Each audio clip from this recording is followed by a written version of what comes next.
adventismo del séptimo día tiene hoy más de 9 millones de seguidores alrededor del mundo. Con su atractivo énfasis en las profecías bíblicas, dieta saludable y educación, el movimiento adventista del séptimo día sigue creciendo en una notable proporción. Su extraordinaria expansión es más sorprendente cuando se consideran sus inicios humildes y oscuros. Basados en las enseñanzas y las filosofías de su fundadora del siglo XIX, la profetisa Elena G. de White, el adventismo del séptimo día exhibe una gran influencia a nivel mundial. Ahora, con miles de iglesias en más de 200 países diferentes, el ingreso de la organización excede los $1.300 millones anuales. Además de iglesias, las posesiones de los adventistas incluyen muchas escuelas, tiendas de libros, tiendas de alimentos naturales, estudios de televisión, universidades e instalaciones médicas, como el mundialmente famoso Centro Médico de la Universidad Loma Linda en California. Muchos nuevos miembros son contactados inicialmente a través de sus seminarios de profecía. Estos seminarios se anuncian sin el nombre de los adventistas del séptimo día. Las personas desconocen a menudo el patrocinio de los adventistas. Además, usan sus muy anunciadas clases para dejar de fumar en 5 días y los cursos de cocina vegetariana para hacer proselitismo.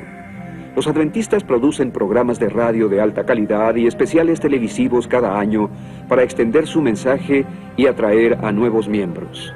Aunque muchos lo consideran como una de las principales denominaciones cristianas, el adventismo del séptimo día difiere del cristianismo evangélico en varias áreas teológicas fundamentales. Para determinar la importancia de estas diferencias, examinemos las enseñanzas de la fundadora del adventismo del séptimo día, Elena G. de White. Nacida el 26 de noviembre de 1827 en Gorham, Maine, Elena fue golpeada en la cabeza con una roca a los 9 años. Permaneció inconsciente por 3 semanas y no pudo volver a la escuela después del incidente. La educación de Elena cesó en el 3er año de primaria. Tanto su salud como sus emociones siguieron siendo frágiles al crecer. David Snyder fue durante 22 años un pastor adventista. Su descubrimiento de varias inconsistencias históricas dentro del adventismo lo llevó a su despido sin pensión solo 6 meses antes de su jubilación. Su nombre de soltera era Elena Gould Harmon. Fue educada en un devoto hogar metodista. Su familia metodista cayó bajo la influencia de William Miller, un poderoso predicador. Él predicó que Cristo volvería primero en 1843 y después el 22 de octubre de 1844, supuestamente el día judío de la expiación de ese año. Sin embargo, según la información de la Enciclopedia Universal Judía, pude ver que en 1844 el día de expiación empezó después del atardecer, del 23 de septiembre, no del 22 de octubre. Así que esta fecha crucial en el adventismo estaba equivocada, era incorrecta desde el principio. Las reuniones de William Miller estaban marcadas por mucho emocionalismo y mucha histeria por el inminente retorno de Cristo. Elena Harmon era una participante apasionada, pero cuando Cristo no volvió cuando Miller lo predijo, prorrumpió en llanto y oraciones, permaneciendo, como dijo, en esta condición desesperada por meses. Elena White no quería aceptar el hecho de que Cristo no volvió en 1843 o 44. No podía admitir su error. Pero es interesante que William Miller sí lo hizo. En cambio, ella dijo haber tenido una visión de Dios, la primera de muchas. He visto que el diagrama de 1843 fue dirigido por la mano del Señor y que no debe ser alterado. Que las cifras eran como Él las quería, que su mano cubrió y ocultó una equivocación en algunas de las cifras. En lugar de admitir que estaba en un error, Elena Harmon afirmó que fue Dios quien cometió la equivocación y la había cubierto Él mismo. Las visiones controversiales de Elena forzaron la rectificación de muchas fechas y doctrinas adventistas. Aunque la fecha de 1843 se rectificó a 1844, aún esta fecha era errónea. No obstante, la fecha de 1844 se convirtió en el cimiento de muchas doctrinas y creencias centrales de los adventistas que continúan vigentes hasta hoy. Se convirtió en Elena de White al casarse con otro anterior seguidor de Miller, James White, en 1846. Como afirmaba poseer el espíritu de profecía, se convirtió en la figura de autoridad absoluta para el pequeño grupo inicial de fieles adventistas. Os presento lo que el Señor me ha presentado. No escribo un solo artículo en la revista que exprese meramente mis propias ideas. Son lo que Dios ha desplegado ante mi visión, los preciosos rayos de luz que brillan del trono. Sus escritos crecieron hasta ser 17 veces más extensos que la Biblia entera. Sus seguidores debían referirse a estos 5.000 artículos, 49 libros y 55.000 páginas manuscritas que afirmaba haber escrito y considerarlos tan inspirados como la Biblia a través de la pluma inspirada de Elena G. de White. Hasta hoy, las publicaciones oficiales de la Iglesia han visto sus escritos como la última palabra sobre la doctrina. En las 27 doctrinas fundamentales, declara que la Biblia es la fuente autorativa, pero también dice que los escritos de ella son una fuente de verdad continua y autorativa. Debemos mencionar que volvieron inaccesibles sus más vergonzosos escritos, guardándolos bajo llave en la bóveda de los bienes White. La señora White escribió sobre casi todo aspecto de la vida cristiana, incluyendo la doctrina, la dieta, la salud, la recreación y el matrimonio. Muchos de sus escritos se realizaron en Elm Haven, su hogar en California. Afirmaba que un ángel se acercaba a su cama cerca de esta silla en su alcoba. Aún más, creen que los 3 ángeles mencionados en el Apocalipsis en la Biblia llevan 3 mensajes únicos: el juicio investigador, el día de reposo en sábado y el culto en domingo como la marca de la bestia. Sidney Cleveland era un ministro ordenado de los Adventistas del Séptimo Día que ministró a 13 iglesias entre 1979 y 1990.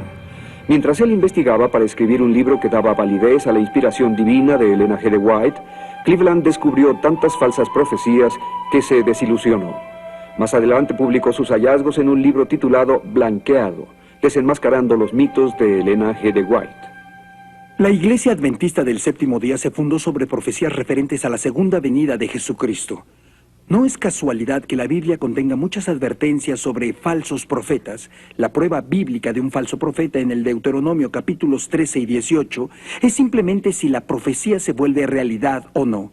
Es un hecho registrado en la historia que las siguientes profecías de Elena G. de White no se volvieron realidad como ella había dicho. Luego me fueron señalados algunos que están en gran error al creer que tienen el deber de ir a la vieja Jerusalén y piensan que tienen una obra que hacer allí antes que venga el Señor. Vi que Satanás engañó gravosamente a algunos con respecto a esto. También vi que la vieja Jerusalén nunca será edificada. Exactamente ha sucedido lo opuesto de lo que Elena White predijo entonces. La vieja Jerusalén ha sido edificada desde 1948, cuando Israel se convirtió en nación. Ella estaba completamente equivocada. Y también predijo en sus primeros escritos que acompañaría a los santos vivientes cuando Jesús volviera. Pronto nuestros ojos se dirigieron al este, porque había aparecido una pequeña nube negra del tamaño de la mitad de la mano de un hombre. Todos supimos que era la señal del Hijo del Hombre. Las tumbas se abrieron y en el mismo momento fuimos transformados y arrebatados juntamente con ellos para encontrar al Señor en el aire. La señora White no formó parte de los santos vivientes de su visión. Este evento no ocurrió durante su propia vida. Aún esperamos el regreso glorioso de nuestro Señor Jesucristo. En lugar de reunirse con los santos vivientes durante el regreso de Jesús, la señora White murió el 16 de julio de 1915 y fue sepultada al lado de su esposo James. Otra de sus profecías falló. Igual que otros en su tiempo, la señora White enseñó el inminente fin del mundo para apremiar a sus obreros. En sus primeros escritos en 1850, exhortó a los nuevos convertidos afirmando que solo tenían que esperar unos meses. Pero ahora el tiempo casi se termina, y lo que nosotros hemos aprendido por años, ellos tendrán que aprenderlo en unos meses. Estas no fueron profecías aisladas, sino que lo declaró una y otra vez. En mayo de 1856, en una iglesia de Battle Creek, Michigan, la señora White declaró audazmente: Vi que algunos de los presentes serían alimento para los gusanos, algunos sufrirían las 7 últimas plagas, y algunos serían transportados al cielo en la segunda venida de Cristo sin ver la muerte. En tiempos bíblicos, ella hubiera sido apedreada por ser una falsa profetisa. Elena White no limitó sus profecías a los eventos relacionados con la venida del Señor. También profetizó cómo los gobiernos extranjeros actuarían contra los Estados Unidos. En 1862 predijo la caída de los Estados Unidos después de una gran guerra que involucraría a muchas naciones. Durante la Guerra Civil, profetizó que Inglaterra declararía la guerra contra los estados del norte y los humillaría hasta el polvo. El ángel dijo: cuando Inglaterra declare la guerra, todas las naciones tendrán un interés propio que servir y habrá guerra en general, confusión general. Esta nación será humillada hasta el polvo. La historia ha probado el error total de esta profecía. Inglaterra no declaró la guerra contra los estados del norte. Otras naciones no se le unieron. Los Estados Unidos no fueron humillados hasta el polvo en derrota. La señora White, de nuevo, con claridad para la mente objetiva, profetizó falsamente. La señora White, en una visión, también afirmó haber viajado sobre alas a varios planetas que estaban llenos de habitantes. Informó haber conocido a Enoch en un distante planeta durante uno de sus viajes. Otras veces vio ángeles usando pasajes dorados para entrar y salir del cielo. Algunas de sus llamadas visiones reflejaban sus propias ideas racistas. Por ejemplo, creía que ciertas razas de gente eran resultado de relaciones sexuales entre hombres y animales, a las que llamaba una amalgamación. Toda especie animal que Dios creó fue preservada en el arca. Las especies confusas que Dios no creó, que fueron resultado de la amalgamación, fueron destruidas por el diluvio. Desde el diluvio ha habido amalgamaciones de hombre y bestia, como puede verse en las variedades casi interminables de especies animales y en ciertas razas de hombres. A pesar de la naturaleza antibíblica de sus visiones, sus seguidores continuaron aceptándola como la mensajera de Dios y sus escritos como tan inspirados que la Biblia. Dale Ratzlaff era un adventista del séptimo día de la cuarta generación que sirvió como pastor y maestro de la Biblia. Fue educado en su sistema escolar desde el primer grado hasta el seminario. Su extenso y profundo conocimiento de los escritos de Elena G. White lo llevó a escribir 2 libros: La doctrina sectaria de los adventistas del séptimo día y El día de reposo en crisis. La doctrina del juicio investigador, a la que los adventistas del séptimo día aún se aferran, viene de una reinterpretación de la fallada profecía de William Miller, de que Cristo vendría a la tierra el 22 de octubre de 1844. Los adventistas pensaban que la puerta de la misericordia se cerró ese día. Elena G. White, con poderío profético, apoyó esta fecha y la creencia de la puerta cerrada. Su primera visión tenía un temible juicio para los adventistas que dejaron el mensaje de 1844 llamado el clamor de medianoche. Dijo que habían caído del camino para el cielo.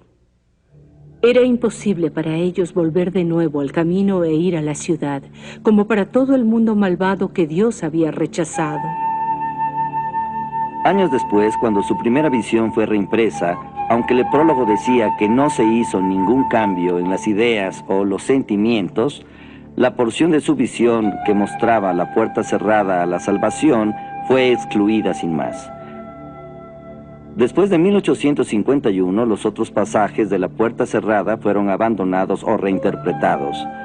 Debían encontrar una explicación para la desilusión de 1844. 2 seguidores de Miller, Hiram Edson y el señor Crozier, introdujeron una nueva teología del santuario, que enseñaba que en lugar de que Cristo viniera visiblemente a la tierra en 1844, entró por primera vez al lugar santísimo del cielo. Esta nueva enseñanza les dio una forma de salir de su dilema sin admitir su error. Elena G. White dio inmediatamente la aprobación de Dios a esta nueva explicación para la fecha del 22 de octubre de 1844. El Señor me mostró en visión hace más de 1 año que el hermano Crozier tenía la verdadera luz de purificación del santuario. Todas las doctrinas se ajustaron pronto a 1844 como la purificación del santuario y el inicio del juicio investigador. La puerta cerrada tuvo que ser abierta para permitir la salvación de sus propios hijos, nacidos después de 1844, y para evangelizar a otros al adventismo. La salvación para todo el mundo, incluso aquellos que vivieron en tiempos bíblicos, debía depender de este juicio final. Así que fue introducido el sueño del alma. Las profecías de Daniel y el Apocalipsis tuvieron que ser reinterpretadas para ajustarse al juicio investigador. Fue una época de confusión y vuelco dogmático, pero la doctrina del juicio continuó cuando Elena White puso sobre ello su sello de aprobación. En el tiempo señalado para el juicio, al fin de los 2300 días, en 1844, empezó la obra de investigación y el acto de borrar los pecados. Todos los que hayan profesado el nombre de Cristo deben pasar por ese riguroso examen. Los términos para esta nueva doctrina adventista del juicio investigador, o doctrina del santuario como vino a ser conocida, fueron duros. Enseñaba que un ángel anotador ahora registraba todo movimiento, incluso al grado de anotar los momentos de ocio en los que uno quería un poco de tiempo libre. La obra de cada uno pasa bajo la mirada de Dios y es registrada e imputada ya como señal de fidelidad, ya de infidelidad. Frente a cada nombre, en los libros del cielo aparecen con terrible exactitud cada mala palabra, cada acto egoísta, cada deber descuidado y cada pecado secreto con todas las tretas arteras. Las admoniciones o reconvenciones divinas despreciadas, los momentos perdidos, las oportunidades desperdiciadas, la influencia ejercida para bien o para mal, con sus abarcantes resultados, todo fue registrado por el ángel anotador. En verdad, esta doctrina del juicio investigador, única de los adventistas del séptimo día, ha matizado todas las demás doctrinas del movimiento. Ha habido mucha controversia y debate porque ella no puede apoyarse en la Biblia.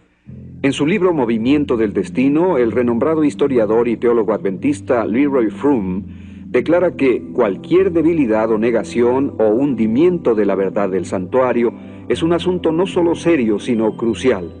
Cualquier desviación o abandono ataca al corazón del adventismo y amenaza su misma integridad. Esta doctrina central adventista que declara que el juicio de las obras de los creyentes determinará su salvación es descaradamente antibíblica y no es enseñada por ninguna denominación cristiana legítima. Esta doctrina enseña que en algún momento entre 1844 y la segunda venida de Cristo, el nombre de todos los fieles será puesto a juicio. En ese mismo momento, si uno tiene algún pecado que no haya confesado, aún pecados olvidados, o si uno no demuestra perfecta obediencia a los 10 mandamientos, sobre todo al cuarto, estará perdido. Esta enseñanza es completamente contraria al Evangelio de gracia del Nuevo Testamento. En todas las religiones hechas por el hombre, se desafía la autoridad de las Escrituras de Dios y de la palabra inmutable. Los adventistas del séptimo día no son la excepción. Tienen su propia versión de la Biblia en inglés conocida como The Clear Word Bible, la Biblia de la palabra clara, en que insertan las palabras e ideas de Elena G. White directamente en el texto bíblico. Por ejemplo, en el capítulo 9 del libro de Daniel se agregaron 300 palabras a las Escrituras. Un escandaloso ejemplo de este tipo de alteración puede verse en Daniel capítulo 8, versículo 14, que en la versión Reina Valera simplemente dice hasta 2300 tardes y mañanas, luego el santuario será purificado. Sin embargo, en la versión adventista de la palabra clara, este pasaje ha sido muy alterado, como sigue. Después de 2300 días proféticos o 2300 años, Dios vendrá proclamando la verdad sobre sí mismo y restaurando el ministerio del santuario en el cielo a su justo sitio. Entonces el juicio comenzará, del cual la purificación del santuario terrenal era un prototipo. Uno puede ver hasta qué punto pueden ir los adventistas del séptimo día para apoyar a su profetisa, incluso a manipular las Escrituras. La Biblia de la Palabra Clara, publicada en 1994, tiene un comentario muy amplio para nutrir la fe y el crecimiento, que no es nada más que distorsiones agregadas a la palabra de Dios, para apoyar la teología adventista. También han publicado su Biblia de estudio, con palabras de Elena G. White incluidas en ella como un comentario inspirado. Otras doctrinas heréticas de los adventistas incluyen la idea de que la expiación de los pecados por Cristo en la cruz fue incompleta, que Jesucristo es el arcángel Miguel y que el infierno no existe. A mediados de 1800, con unos años de diferencia, los mormones, los testigos de Jehová, la ciencia cristiana y los adventistas del séptimo día presentaban doctrinas contrarias a aquellas sostenidas por los tradicionales creyentes en la Biblia. Leslie Martin era una devota seguidora de tercera generación del adventismo del séptimo día y creía que los escritos de Elena G. de White fueron inspirados por Dios. Sin embargo, la enseñanza que había recibido en su sistema escolar comenzó a esclarecerse cuando empezó a estudiar la Biblia. Muchas doctrinas de los testigos de Jehová y de los adventistas son similares. Esto es porque tuvieron comienzos comunes. El fundador de los testigos de Jehová, Charles Taze Russell, fue coautor de un libro llamado Los Tres Mundos, con N.H. Barber de los primeros adventistas. Los testigos de Jehová son solo una de las muchas sectas que surgieron del movimiento adventista. Sin embargo, los adventistas y los testigos de Jehová aún se aferran a las herejías del sueño del alma y de que el arcángel Miguel es Jesús. Los primeros adventistas, incluso James White y Uriah Smith, negaron la divinidad de Jesucristo igual que los testigos de Jehová. Ambos, los testigos de Jehová y los adventistas, produjeron sus propias versiones alteradas de la Biblia para reflejar sus aberrantes doctrinas. Ambos han fijado fechas falsas para el regreso de Jesucristo y fallaron miserablemente en sus profecías. Ambos han cubierto sus errores y han afirmado ser la única iglesia remanente en el mundo. Ambos son culpables de plagio de trabajos anteriores sin darles crédito a los autores originales. En 1982, un pastor adventista, Walter T. Ray, publicó este libro llamado La Mentira Blanca. Estaba dedicado a todos aquellos que prefieren creer una verdad amarga que una dulce mentira. Ray amaba los escritos de la señora White y pensó que debería leer lo que ella leía. Comenzó a encontrar un enorme número de plagios en sus escritos. A través de diligentes investigaciones descubrió que su supuesta inspiración divina había sido tomada prestada de otros autores sin dar crédito a las fuentes originales. Sus principales libros, incluyendo a Patriarcas y Profetas, El deseado de todas las gentes, El espíritu de profecía, El gran conflicto, Mensajes selectos, Hechos de los apóstoles, Palabra de vida del gran maestro, Consejos sobre mayordomía, Evangelismo, La educación cristiana, Obreros evangelísticos, Mensajes para los jóvenes, El ministerio de curación, Mi vida hoy, Profetas y reyes, Hijos e hijas de Dios, El camino a Cristo, Testimonios para la iglesia, El discurso maestro de Jesucristo y otros, contienen material plagiado robado de escritores anteriores. Un libro, Bosquejos de la vida de Pablo, fue plagiado enteramente por Elena G. de White. El resultado fue una demanda y el libro rápidamente dejó de imprimirse. A pesar de la evidencia irrefutable, la Iglesia Adventista del Séptimo Día eligió luchar contra estas acusaciones con un libro titulado La Verdad Blanca. Su línea principal de defensa era que como no había leyes de derecho de autor en ese momento, Elena G. de White realmente no había violado la ley, lo que por supuesto esquivaba el problema. Más aún, el libro intentó reforzar firmemente la postura de la señora White como profetisa inspirada divinamente, declarando en la página 71 que lo que somos como iglesia es un reflejo de nuestra fe en la autoridad divina, evidente en los escritos de Elena G. de White. Sin embargo, la jerarquía adventista del Séptimo Día ha sido incapaz de comprobar que siquiera el 20% de los escritos de White son originales. Igualmente dudosas son las visiones que declaró recibir de Dios. Algunas de estas visiones resultaron ser solamente descripciones verbales de pinturas y dibujos que había visto en libros previamente publicados por otros autores. Dan Snyder siguió los pasos de su padre, convirtiéndose en pastor adventista. Su análisis de las enseñanzas de Elena G. de White causaron que más tarde dejara el adventismo y entrara al ministerio cristiano. Aquellos quienes examinan los primeros documentos que contienen los consejos de Elena G. de White para la dieta y la salud se sorprenderán. Debemos tomar en cuenta que era una dama victoriana con ideas muy conservadoras sobre el sexo opuesto. La mayoría de sus consejos de salud se relacionaban con sojuzgar los apetitos sexuales masculinos que ella consideraba excesivos. Sus sermones de este tema son largos, pero pensaba que los apetitos sexuales se controlaban a través de la dieta. Primero dio una lista de comida que evitar.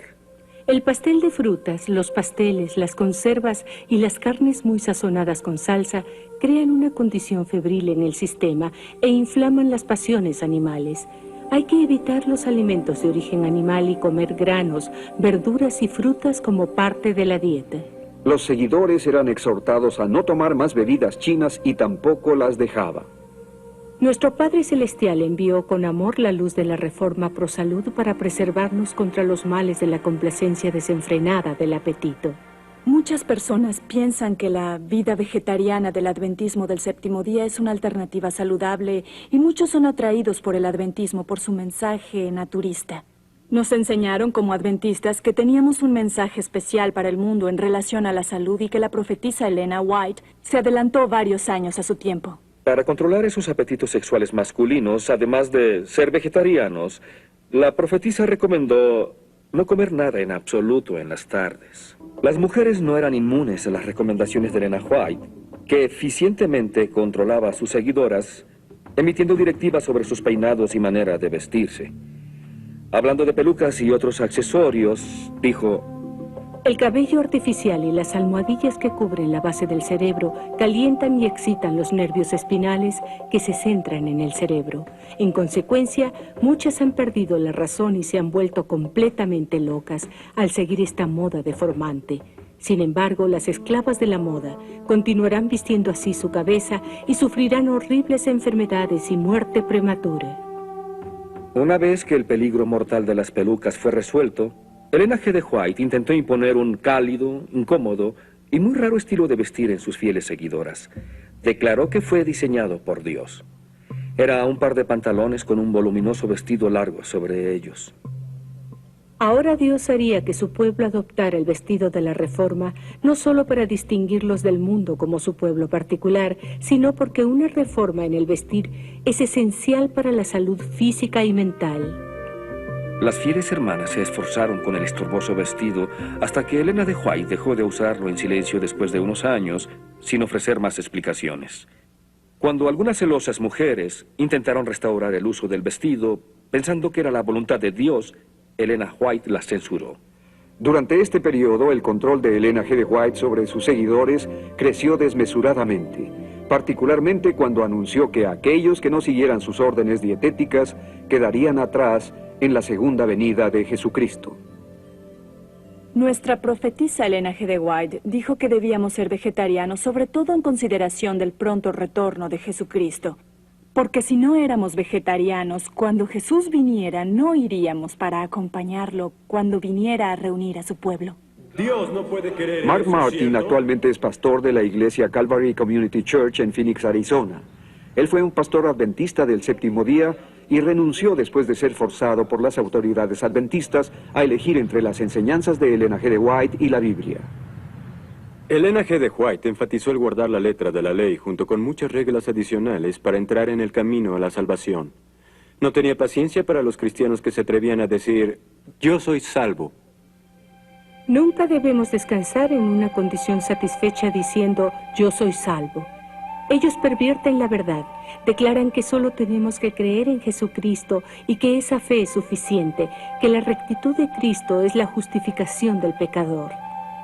Esta clase dice que Cristo vino para salvar a los pecadores y que Él los ha salvado, pero ¿están salvos? No. La visión adventista de la salvación es que Jesús dio el pago inicial por nuestra salvación en la cruz. Pero una vez que has aceptado su oferta de salvación, debes seguir haciendo los pagos mensuales. No confiando en realidad solo en la gracia de Dios para salvarlos, los adventistas se esfuerzan por ser muy obedientes. Y esto constituye un estilo de vida inflexible, lleno de culpabilidad y legalista. A pesar del esfuerzo de los adventistas de hoy por suavizar el cumplimiento de la ley, las enseñanzas de Elena White son inequívocas. Ningún transgresor de la ley de Dios está salvo. Pero la Biblia enseña que estamos bajo un nuevo pacto y el antiguo pacto es obsoleto. Cristo es el final de la ley. El Nuevo Testamento enseña que la ley fue dada por Dios para ser nuestro tutor o maestro y nos lleva a Cristo. Veamos qué dice Gálatas 3:25 ahora. Dice: ya no estamos bajo ayo. Los cristianos deben crecer en gracia y cumplir los mandamientos de Dios por amor a Él, no por compulsión. De hecho, estar bajo la ley nos conduce al pecado. En 1 Corintios 15:56 dice: el poder del pecado es la ley. En contraste, estar bajo la gracia lleva a la santidad. Amo lo que Tito 2, versículo 11 y 12 dice: porque la gracia de Dios se ha manifestado para salvación a todos los hombres, enseñándonos que, renunciando a la impiedad y a los deseos mundanos, vivamos en este siglo sobria, justa y piadosamente. La salvación por gracia, por medio de la fe, es el corazón del Evangelio, pero la doctrina adventista del juicio investigador de 1844 matiza todas sus principales doctrinas. Fue debido a esta falsa enseñanza, conocida también como el juicio del preadvenimiento, que además no es otra cosa que un juicio de obras que determina la salvación, lo que provocó que la doctrina antibíblica del sueño del alma fuera agregada. Obviamente no puede haber creyentes que vayan al cielo al fallecer antes de que sus vidas sean supuestamente juzgadas. ¿Qué pasaría si no fueron lo suficientemente buenos? Deberían salir del cielo, ¿cierto? Los adventistas enseñan que cuando una persona muere, se queda en la tumba, en la inexistencia.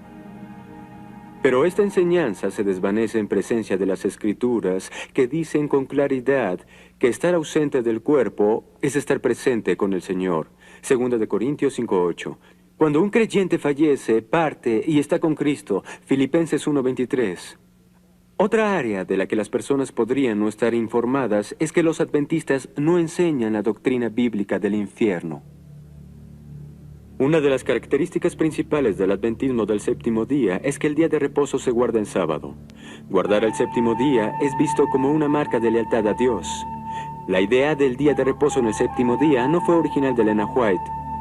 Fue iniciada, de hecho, por un contacto entre los bautistas adventistas y Joseph Bates, quien seguidamente convenció a James y Elena White de la idea en 1846. Elena la impuso finalmente al tener una conveniente visión. De esa manera presentó la enseñanza a sus fieles.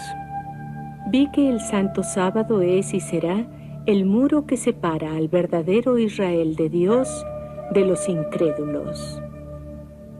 En los primeros años, cuando se empezó a guardar el sábado, siempre comenzaba a las 6 de la tarde del viernes, era antes del ocaso en verano y después de él en invierno. Esto funcionó durante más de 9 años. Como la Biblia dice que el día de reposo debía ser guardado de ocaso a ocaso, surgió una división. El problema fue estudiado y presentado a la Conferencia Adventista en 1855, y votaron para mantener el día de reposo del atardecer del viernes al atardecer del sábado.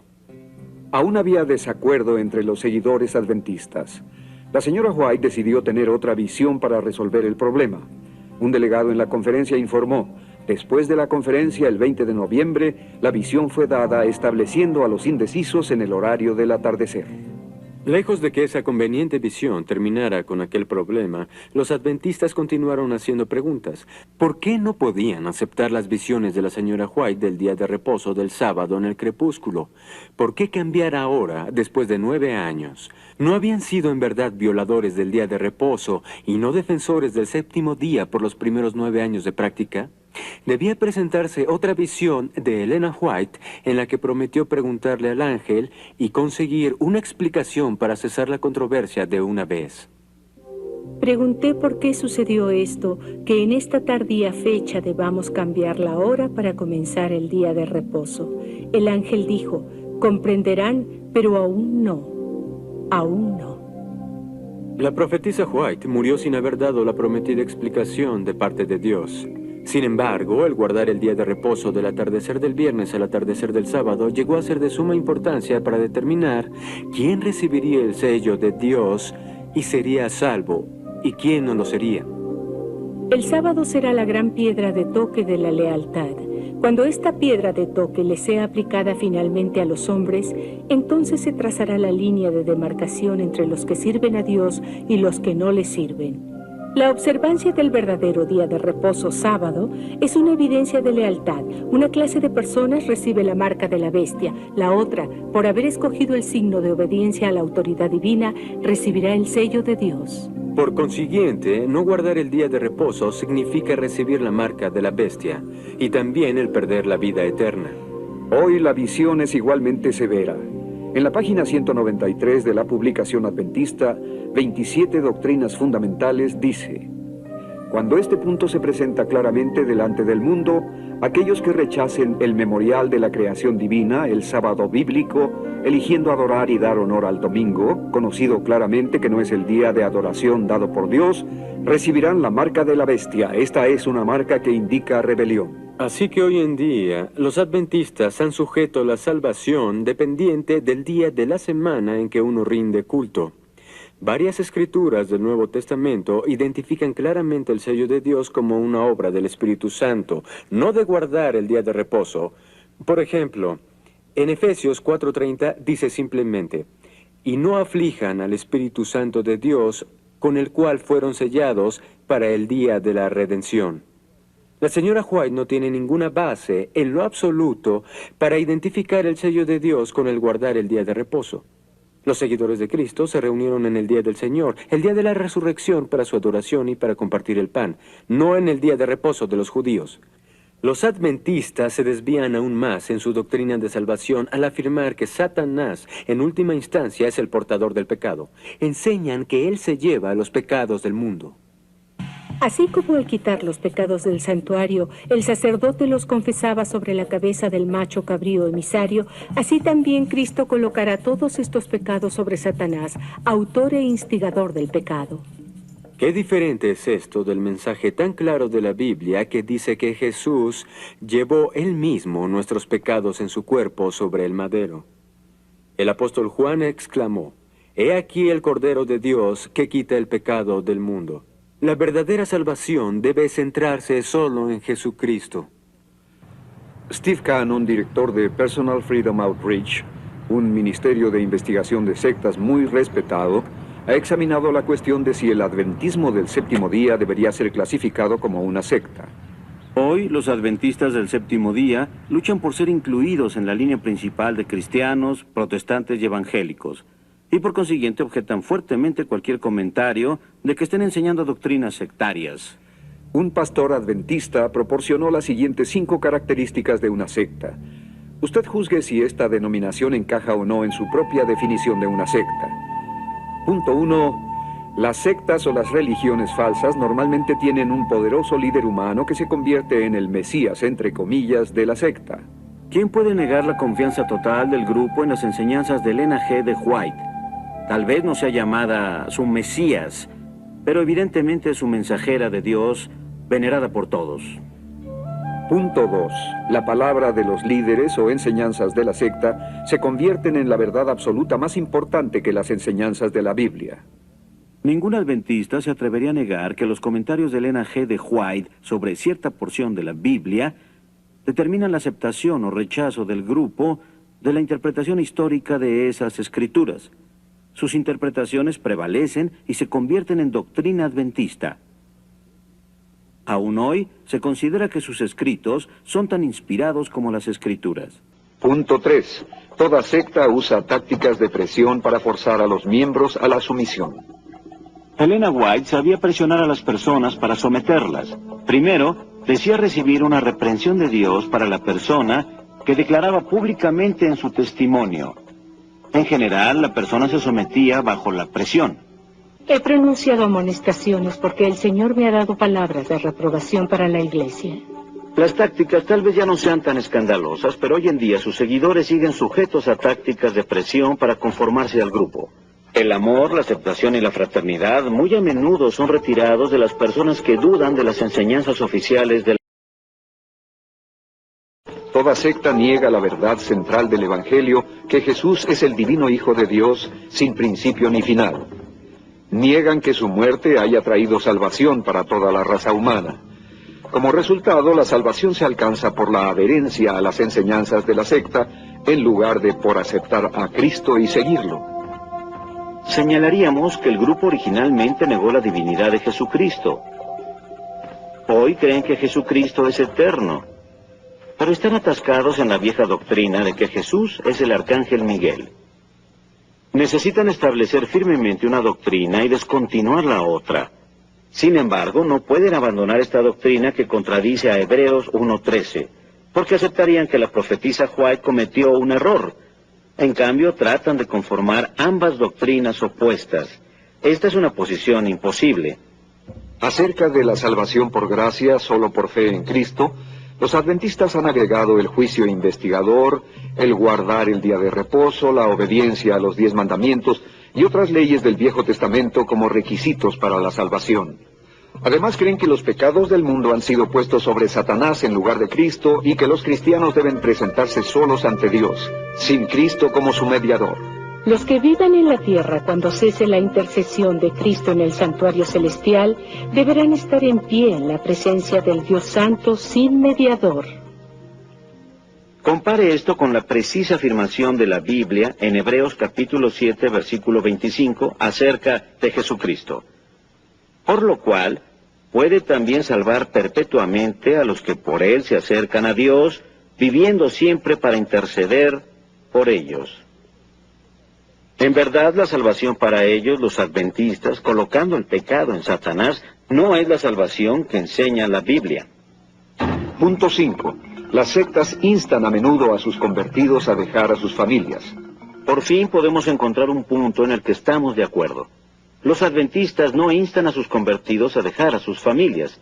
Eso significa que de los 5 puntos que marcan a un grupo como una secta, 4 aplican a los adventistas.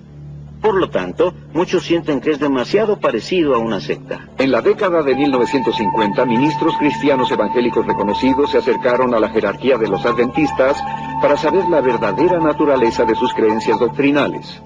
En un gesto similar al de los mormones, los adventistas, deseando la aprobación de la comunidad cristiana más numerosa, engañosamente adoptaron la visión evangélica de la salvación solo por gracia.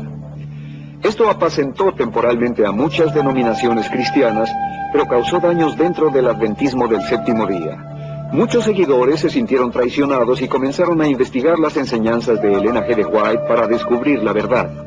Quienes lo hicieron se alarmaron por lo que encontraron.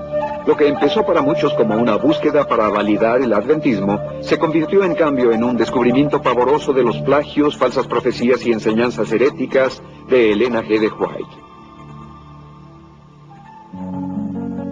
Yo nací y crecí como una adventista del séptimo día de la 4ª generación, con raíces en la familia Kellogg. Fui educada en la primaria adventista.